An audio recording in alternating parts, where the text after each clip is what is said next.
Good morning, FITC. How are you guys? Good. Still too early? I'm hoping that by the end of this talk, you guys will be able to confidently go into the React ecosystem. So thanks, Nick, for introducing me. My name is Rami Sayar, and today I'll be talking about the React ecosystem. So I won't be covering in too much detail React itself, but instead all the things that surround it, especially things like Flux, Redux, React Native, Relay, and I won't go into too much detail into each individual one, but I will talk about how they fit all together. So as Nick mentioned, my name is Rami Sayar, and I'm a technical evangelist at Microsoft Canada. And my job really is to hang out with developers and startups and really help them build their technologies. Whether it's web or open source, Python, PHP, Node.js, JavaScript, whatever it is, I'm really here to help you guys out. Ideally help you guys build your technologies on some of our platforms, but it's really any platform that you're building on. So one of the best ways to reach out to me is actually through my Twitter, and that's my handle up there. That's what I look like without a beard, hence why I have one now. That joke is always funny. I'm sorry for my voice is not too loud today. Normally I'm much louder than this, but I have a little bit of a cold, so I think maybe Matthew can make it even louder. But anyways, okay, not too loud now. So on the agenda, I'll do a really quick 5-minute introduction to React, and then I'm going to talk about the ecosystem. And the ecosystem is absolutely amazing when it comes to React. There are so many projects happening at the same time. So many things that are basically taking place that are really changing how we should be approaching application development for the web and even for mobile. So I'll talk about Flux, which is an architecture pattern. I'll talk about Redux for a little bit. I'll talk about Relay, which is this really cool different way of accessing data. It's a project that's by Facebook, and I'll talk about Falcor as well, which is a little bit similar. And I'll also speak about React Native and how that fits into the ecosystem. And then finally, I'm going to share a bunch of different dev tools and libraries that you could use today in your React projects. So I know it might be scary when you're approaching a new framework, especially a framework that's sort of rising really quickly, that's almost very different from all the stuff that's out there. And React might be intimidating. It might be scary for a bunch of folks, especially if you're coming from another place, another sort of programming background and not necessarily web development. And even for web developers, folks that have been using Ruby on Rails for a long time, who have been following an MVC type of framework, React might be very intimidating because it's very different from what you would expect.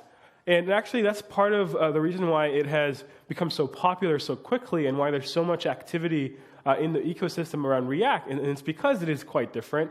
It follows a different style of thinking, a different style of programming, and ideally, this might be a great alternative to some of the programming paradigms that we've had in the past. So the objective of today's talk is really to navigate the React ecosystem.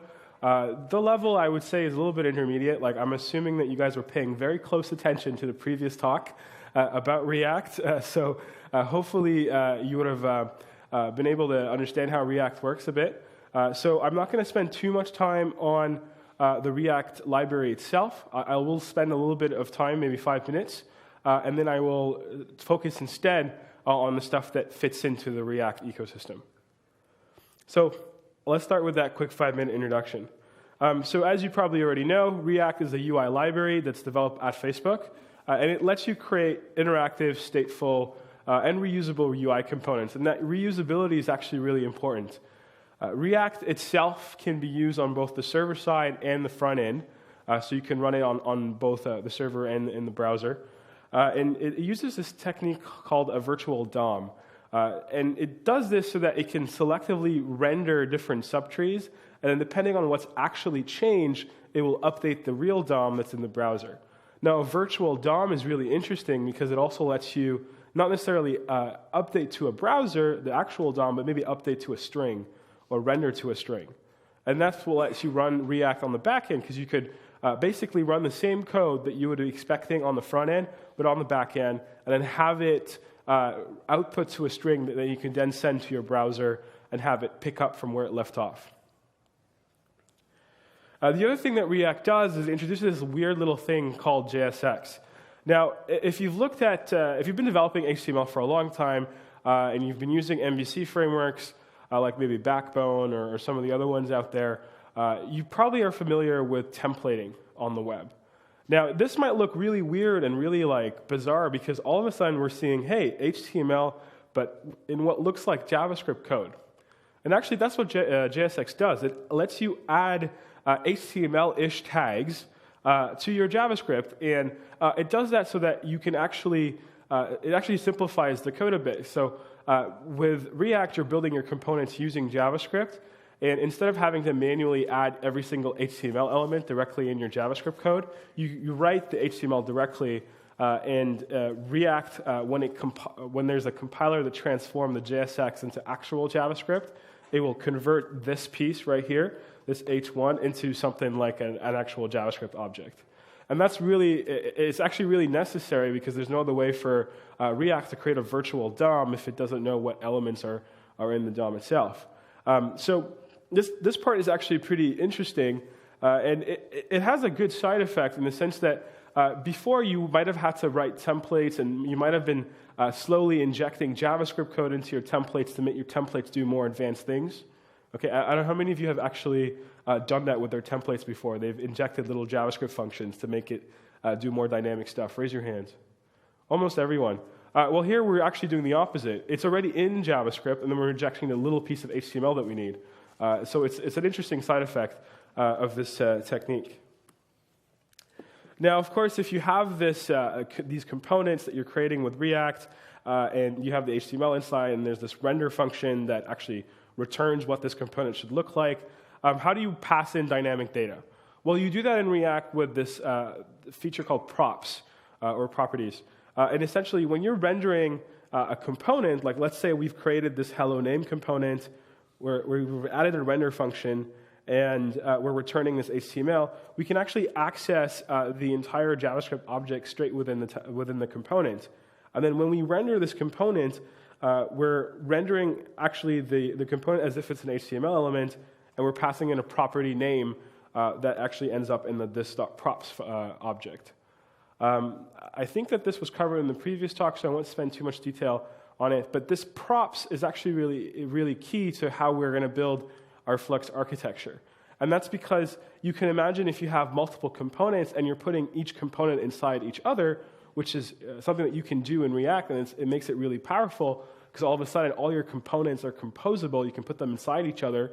So it's going to be really interesting how you pass that data down into the components itself, and you're actually going to use this props property so that you can render this dynamic data. I guess one more thing that we should sort of talk about when we're thinking of React is that not only does every component have a props object, it also has a state. Okay? And this is going to be key. So there's a couple of functions that you need to be aware of for your React components. The first one is getInitialState. What this does is it returns the value of the initial state of the component. And then you have setState. What setState does is every time you change a state object in your component, setState will actually trigger the UI to update. It will trigger the re-render if there's actually a change in the state. And this is really efficient because all of a sudden, you're not constantly re-rendering the object or the element. If anytime that there's a change event, you're actually only doing it when the state truly changes. The other thing that you've got is a getDefaultProps, which sort of sets fallback prop values. So these are fallback properties that you might be looking for. And then there's mixin, which are used to extend your component's functionality, which is pretty cool. Some final notes. React events are attached as properties, and they can trigger methods. The data in React flows unidirectionally via the state and props object, and this is going to be key. React is unidirectional. So if you've ever had experience with Angular or with other frameworks, you know that there's a two-directional way for you to transfer data between a view and a controller and a model. With React, it actually only works one way. And this is going to be interesting because this forcing function of having data flow in one single direction is what's going to allow us to create a functional reactive application architecture. So React it might seem if everything is flowing in one direction and there's a bunch of state changes along the way, especially if you have a hierarchy of components, it might seem that it's going to re-render the whole application every time the data changes. But actually, that's not true. With the virtual DOM and with the way that the state is set up, you only actually end up re-rendering the parts that did change. So you don't have to worry about basically re-rendering everything, and performance is actually a big performance boost, and it's actually really interesting and really powerful. A little note, and you might see this quite a bit in React code, if you want to assign CSS classes, you actually want to use the class with capital name at the end in your component. Speaking of classes, you can also use ECMAScript 6 classes with React. So React has a way for you to write ECMAScript 6 classes instead of using the create class function. And this is going to come back towards the end when we talk about build tools that very different React frameworks use, libraries use. So we kept on saying React is a UI library. What about the application state? Okay, it seems that you've probably seen that you can build complex applications with React, but everything that we've talked about only deals with the UI part, the components part. So how do you actually build state into React? There's an architecture that was introduced by Facebook, and it works specifically well with React because the way that React is built, you can actually take full advantage of the Flux architecture. So it's an architecture that they're using for building client-side web applications. And honestly, this architecture is more of a pattern than it is a framework. So Flux doesn't follow MVC. Okay, this architecture does not follow MVC in any way. It actually favors a unidirectional flow. There's no two-way binding. There's no two-way data flow. It's all one direction, and this you're going to keep in mind when we talk about this architecture. And it's really composed of 4 major parts: dispatchers, stores, views, and actions. So dispatchers are basically the central hub that manage the data flow. And essentially what they contain is a registry of callbacks into stores. Every time there's an action that happens in your UI, so that whether that's a click of a button or a click of a mouse, this is going to create an action, and then this action is going to be sent to the central dispatcher. Now this dispatcher will basically figure out, okay, so which one of my stores, okay, actually needs this action. So it will basically this action will get redistributed into the stores, and then the dispatcher will also manage dependencies between these stores. Now, what are stores? They're essentially they contain the application state and the logic. They're sort of like the models in an MVC framework. So every single store registers itself with the dispatcher. Okay, and in the store is where you're going to actually write the logic, the business logic. Okay, so let's think of an example here. The example I like to use is the To-Do app. So how many of you guys have built a To-Do app? Probably everyone. It seems like the default demo for any web framework. So basically, in the Flux architecture, the to-do list, the sort of that container that contains all the to-do items, is the store. So it would be a to-do store. That's what you might create. So every single time that a task is completed, there might be an action that gets generated that says task completed. This gets sent to the central dispatcher, and the dispatcher sends it to the store, the to-do store. And when it gets that action, it figures out, okay, well, what do I actually need to do? Okay, maybe I need to remove it because every time you complete a task, I'm just going to delete the information, or maybe I just want to mark it as completed, however you want it to work. Now, once there's a change in the store, what the store does is it broadcasts an event, and that event says that basically tells the views that they can update. Okay, and that actually is what gets us to the view part, which is what you're seeing on the screen.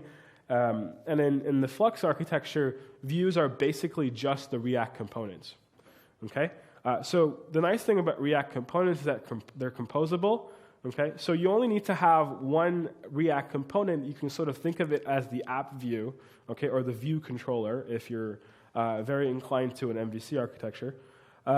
And this component will actually provide the glue between the stores and the hierarchy of components that sit inside it. So even though there's a state change, and this state change gets sent to this app view, which then propagates this change using the props, perhaps, into the rest of the subcomponents, each component we'll call a set state, right? But if the state doesn't change for that specific component, then React won't re-render that UI.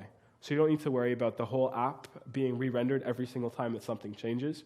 But that's essentially how an action would get sent from the dispatcher to the store, and then to all the views that are listening to changes for that store. So we kept on talking about these actions. They're quite simple. All they do is describe the change that took place, and they might have a payload of data as well. So they might have something that describes what this action has done. Okay, so if we're marking a task as complete, the payload might be the task ID that identifies this task that we've just completed. So essentially it looks like this. Your view, you write your view, that's your React component. It gets rendered to the DOM, okay? If, let's say it has a button, and then all of a sudden we click on that button might create an action. That action gets sent to the dispatcher. Dispatcher figures out which store actually cares about this action, and then it gets sent to that store. That store does the logic. It figures out if there's an actual change to the state, and then if there is a change to the state, it creates an event. That event gets resent to the views, and the views might update the UI. Okay? But so you can see how the flow is entirely in one direction. Okay? There's no actually back channeling, I guess, from the view to the store, like you might find in an MVC framework. And that's essentially what the Flux architecture pattern is all about.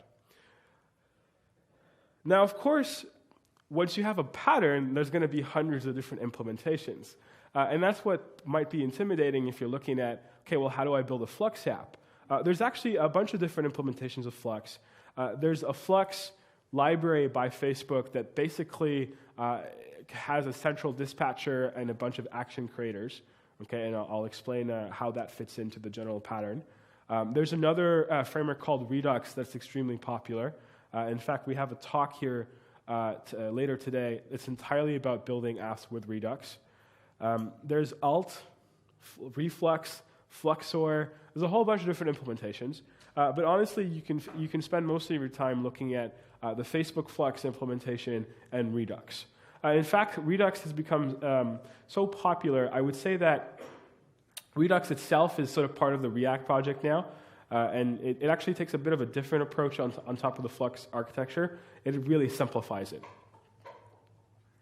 So if you're wondering, okay, well, what did the Flux by Facebook library look like? Quite simple. You've got your dispatcher, but you've also got this other part called the actions creator. And what this actions creator does is it creates the actions that you might exist in your app. And this part might communicate with a web API, and that web API might actually talk to a REST API somewhere. But essentially, it's still the same. It's one directional flow, with the action creator being the part that sends data back to a server or something else. Redux, on the other hand, actually simplifies things. And they actually take cues from Elm. So Elm is like this language that's built for reactive applications. You can take a look at it. It's pretty cool, but I don't see it being used in production. So Redux actually changes a bit of the Flux pattern. Instead of having a dispatcher, you actually only have one store for your entire application. So there's no more of a need for you to have multiple stores and then a dispatcher to do all that piece. You actually just have one store with one state object that might just be a JavaScript object. And then the only way to change the state tree in the store is to emit an action, which is the object that describes what changed. And then instead of having multiple stores, what you do instead is you have a JavaScript function that figures out what the change that needs to be done to the state tree. And these are called reducers. Okay? So this is actually a little bit simpler than having multiple stores and all that stuff, because instead of doing all that work, you might just write a simple JavaScript function that takes one tree and then, depending on what the action is, just provides you the other one. And as a result, it's actually very functional and it's easy to test because you just basically are testing a single JavaScript function, and what it's doing is this very small, limited set of actions.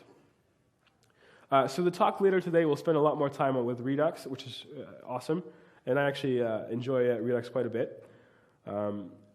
And as a result, so speaking of these patterns, well, there are libraries to help you build some of these things as well to sort of simplify the work that you have to do. So let's talk a little bit about the libraries. The first one that I need to mention actually is React Router. So we've been speaking about all these UIs, and it seems like React lets you build a single page application. How do you actually synchronize the app itself with the URL that you might have? Okay, because not everybody wants to build a single page app, and even if you are building a single page app, you actually do care about telling changing the URL so that the user knows can it basically re-enter into the same state of the app that before they close the browser, or if they've shared that URL and whatnot. So React Router actually lets you keep your UI in sync with the URL, and it has a couple of really cool features, among them lazy code loading, dynamic route matching, and location transition handling. And these are all built in. And the way that it works is actually quite simple. It works exactly the same way you'd expect another React component to work. So when you render, you're actually rendering with a router, okay? And then you're telling it how it's going to store that history. And then for every single path in your URL, you assign a component to it. So here we're assigning component app, component about, component no match if it can't find anything. And then we just kind of render that to the body, and then that's it. So you're using the same way of building your app as you are with just the React components on its own. Now, if you're using a Redux as well, perhaps you want to store the history and the URL and all that state in the store as well. So if you're using, especially if you're using Redux, so there's another library called react-router-redux that lets you do that. Another library that I actually think is really awesome, especially if you have a single state, okay, a single state object like in Redux, is called reselect. This is basically a selector library for Redux, and it does one thing really, really well, and that is computing derived data. So the example that you might have is, let's say that you have an item that's for sale, and this item has a price, but it also might have a subtotal because there's a tax that we need to add. And then that subtotal, maybe with shipping, gives us the total price, right?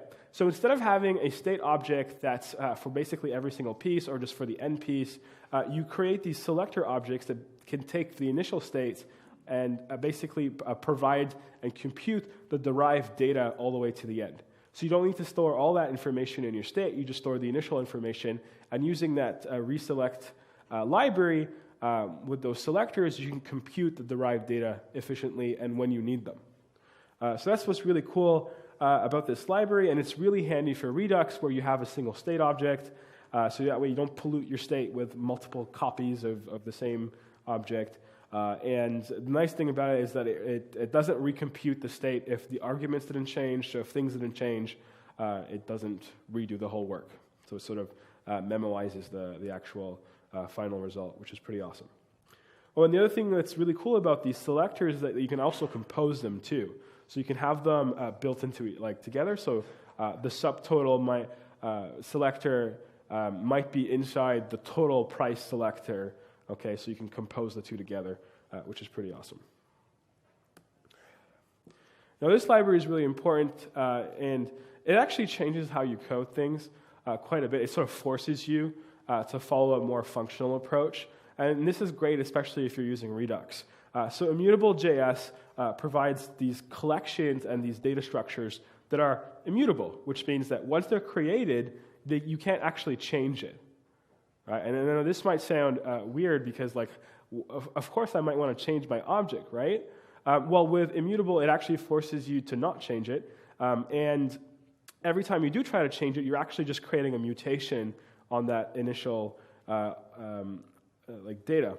Now, what's really cool is that these mutations and the original both remain valid. Okay, so they're still valid objects. Now, if you're wondering, okay, well, aren't I just creating duplicate copies of all my information? Well, you are a little bit, but in fact, with what Immutable.js does under the hood is it shares the structure of the object. So if you're creating new collections, And basically, these new collections are created using the same structure as the original collection, and they do that to save, basically to reduce the amount of copying of the data, so that you're basically not recreating the whole collection every single time. So it gives you a much more efficient space usage, and it's much more performant as well because it's reusing the same memory. So what is actually included in immutable.js? Well, you've got an immutable list, stack, map, ordered map, set, ordered set, and record. And what's really handy is if you use this in combination with Redux, basically every time you create a mutation, that could be an action that's on your state, so you basically send that back to the store, and then all of a sudden you're following the pattern quite easily without having to do much extra work. Speaking of actions, how do you actually structure these things? Well, there's a project called Flux-Standard-Action, and this basically gives you a human-friendly standard for Flux action objects. And these action objects, basically, according to the standard, must be plain JavaScript objects. And they have to have at least one property, which is the type property. They can also have an error type, an error property, and a payload property, and a meta property. And the way that you use these standard is actually a couple of libraries that simplify using this Flux-Standard-Action with Redux. So it's called Redux-Action. And it basically gives you a bunch of helper functions so that you can create and handle these action objects in Redux in a simple way. And of course, there's another library that's really interesting called Redux-Promise that provides you with middleware for your, a promise middleware for your Flux standard object. Cool. So we've talked about these libraries. Well, there are a couple of UI component libraries that we can use as well. And what these component libraries will do is they'll basically provide you a bunch of components so that you don't have to build everything from scratch each time. And the first one is react-bootstrap. How many Bootstrap users in the room? Almost everyone. Awesome. So what this library does is it wraps Bootstrap into React components, so you don't have to worry about adding the classes. Let's say that you're building a button group, for example. You don't need to worry too much about adding the classes. You just write the component itself. So when you're rendering this button group, for example, you're just using this syntax with your JSX and not having to worry about the classes themselves, which is pretty cool. One of the benefits of this is that if you're using a editor like Visual Studio Code or Atom or another code editor, because this is just JavaScript, it actually can figure out and create the IntelliSense behind it. So as you're coding and as you're writing basically your JavaScript components, it will know if you made a mistake. It will know hey, okay, this is actually not going to work. So that's really cool because you don't actually get that when you're just writing classes in HTML. The only way to find out if you've missed a class or forgot a class for your Bootstrap component is actually in the browser. Meanwhile, here, it's in your JavaScript. The code editors are really smart. They can get the IntelliSense out, and then there you have it, right in your editor. There's, of course, a wrapper library for Foundation. So if you're using React and you want to use Foundation instead of Bootstrap, of course, there's a library for Foundation. There's another library called Elemental UI, which is pretty cool. It looks a little bit like Bootstrap, and it's pretty neat, and it simplifies things quite a bit. So you can see here, that's how you would create that component. You would just say button, do this, and then you would just write that in your React component.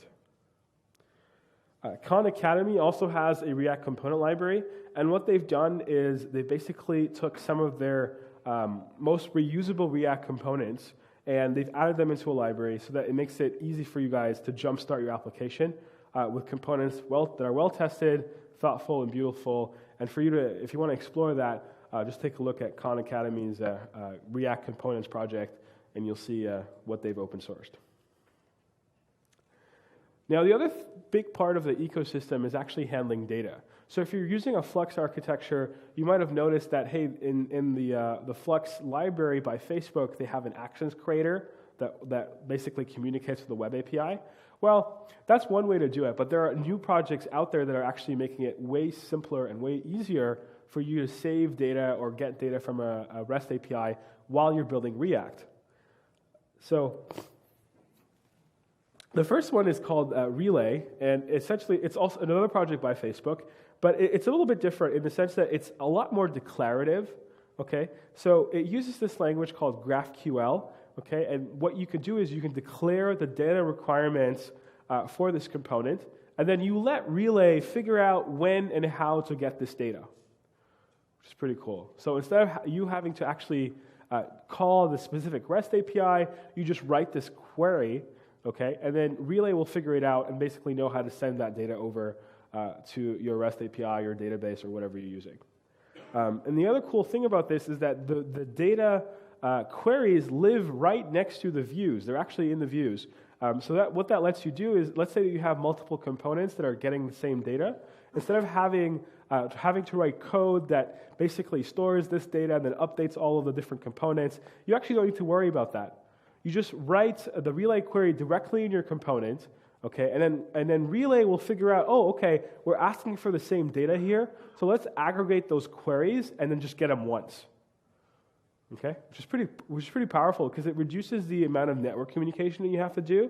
And this is especially important if you're building mobile apps and where you might be on a 3G network, which is a lot slower. Instead of having to do the same REST API calls a bunch of times, you can let Relay figure out how to actually aggregate those and save you network bandwidth.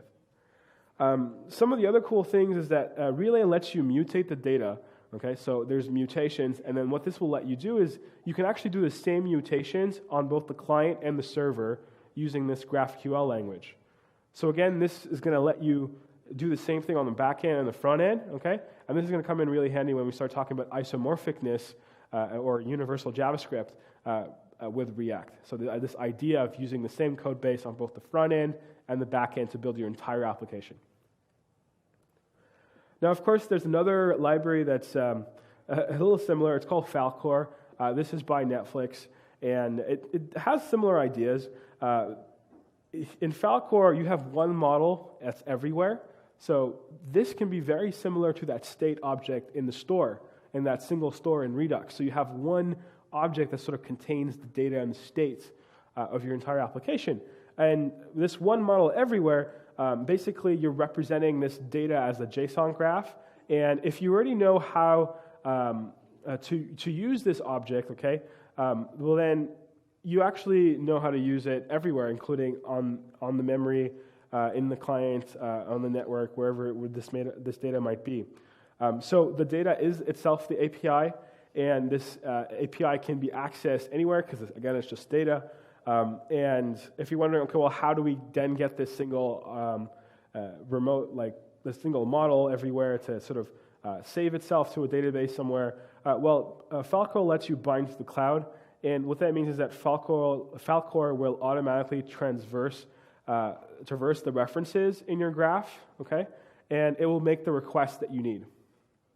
So again, you can see that this trend is happening where this data library will actually handle all of the network parts. So Falcor will transparently handle all the requests that you need to your network, to your database, to your server, okay? And it will also aggregate these requests, so it's actually a lot more efficient.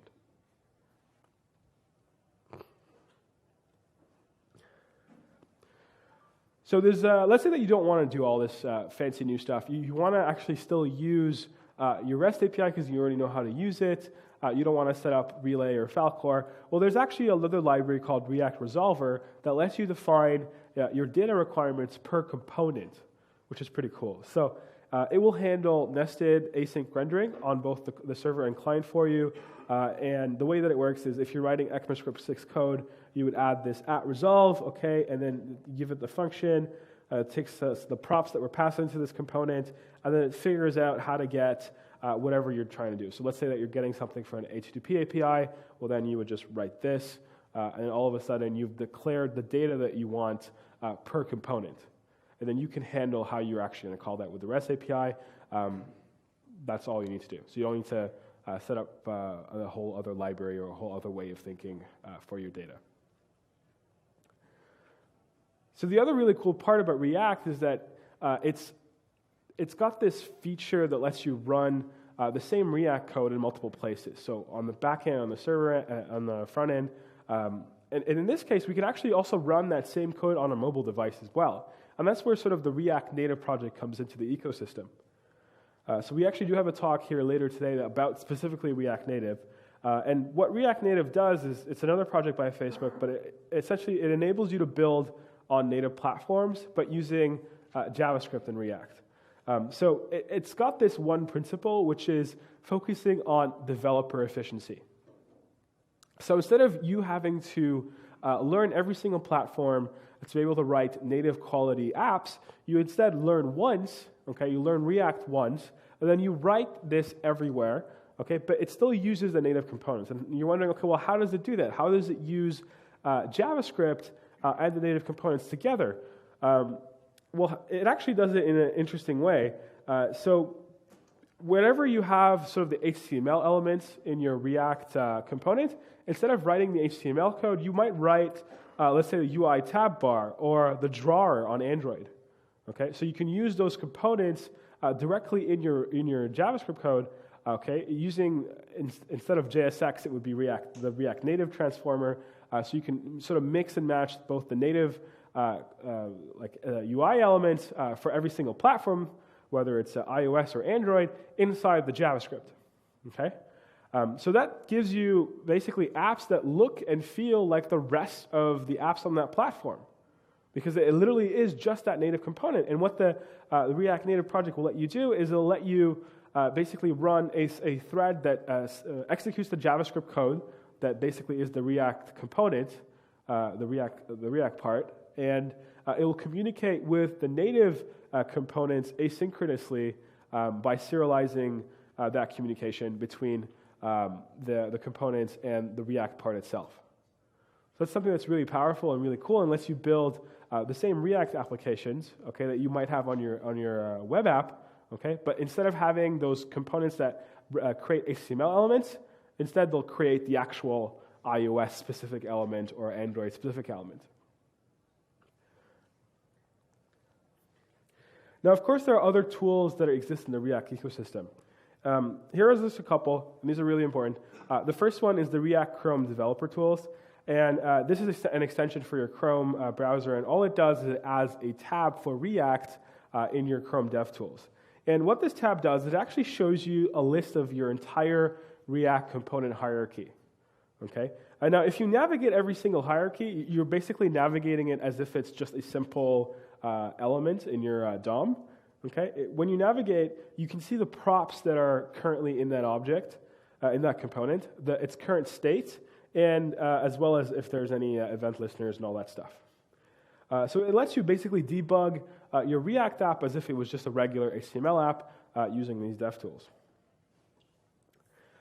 Now, there's another really cool plugin that I think is really awesome, and it sort of brings in that magic that makes React really cool, and that is React Transform. So any of you guys familiar with Babel? Okay, awesome. Everybody's familiar with Babel. Great. So Babel, you can use it to basically compile your JSX to JavaScript. There's another plugin for Babel called React Transform, and it basically allows you to instrument your React components in any way that you want, okay? So what that might let you do, for example, is hot reload React components. So there's a plugin for React Transform that uses the HMR API, and it essentially hot reloads every time you make a change in your code editor to your live React app in the browser. So it's very similar to browser sync if you've used that one before. The other thing that is pretty cool is React Transform catch errors. So this will catch errors that happen inside the render function. So if you make a mistake or you miswrite a component name, you don't have to try to dig in and figure out which component is the one that caused the error. This will actually catch the errors for you. And it also, you can render an inline prop inspector in your component as well, which is pretty cool.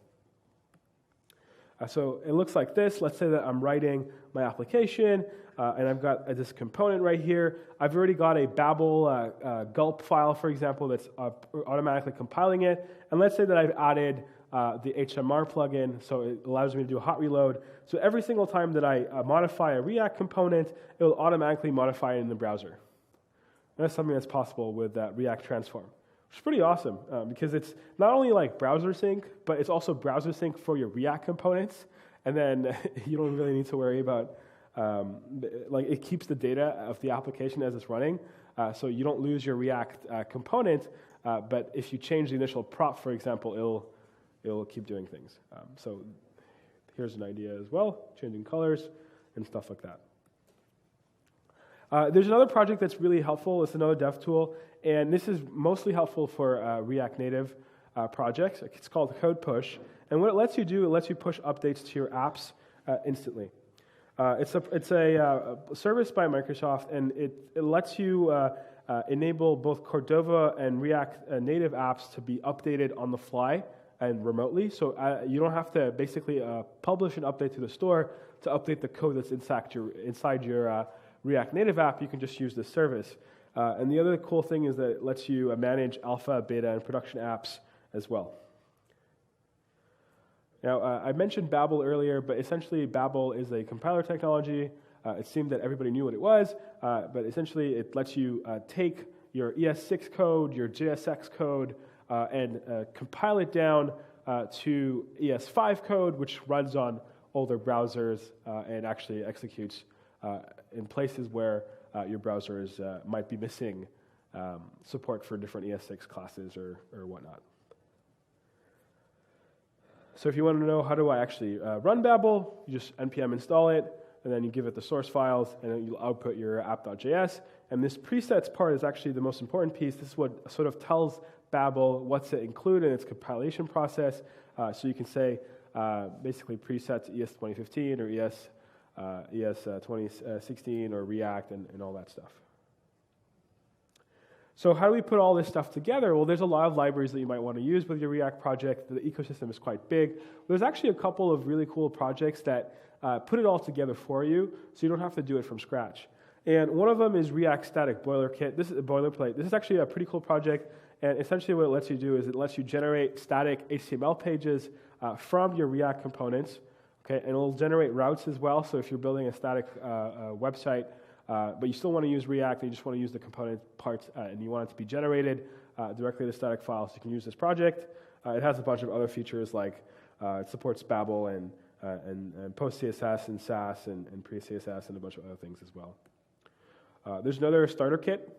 This one is a very opinionated boilerplate, but it lets you build an application that works on both the back end and the front end. So it also contains different modern web development tools like Webpack, Babel, BrowserSync. But it's pretty cool because it basically builds isomorphic apps that render on both the back end and the front end. So we React on both Node.js and in the browser. Marin is another one of these isomorphic frameworks. It's actually pretty new, and it's they call it the easiest way to build isomorphic apps using React and Redux. So it's another scaffolding tool that you could use, and it'll basically add in all the features that you might want with your app. So you can actually scaffold things as well. So honestly, I've seen the future, and I wish I could be louder because my voice won't allow me, but I really think that this is an awesome development in the JavaScript world. React is really different from your previous architectures and your previous frameworks that you might be using, but it's really powerful and it allows us to do a bunch of really cool stuff, like hot reloading, being able to go back in your React component history, because if you have all these actions that describe what happened in your app, you can sort of go backwards, and it's really powerful and really cool, and it allows us to run the same code base on both the front end, the back end, and even on our native apps, which is pretty awesome. So 0 minutes, what did we learn? React, talked about React and the ecosystem, talked about Flux Architecture, different React libraries and component libraries, Relay, Falcor, React Resolver, React Native, and hopefully this gives you a good mapping and understanding of all this stuff that's happening in the React ecosystem, so that you're not too scared by all this stuff and you're not intimidated, and you can join in and check out all these different cool projects and libraries. So thank you. Do we have time for questions? Yeah? Okay.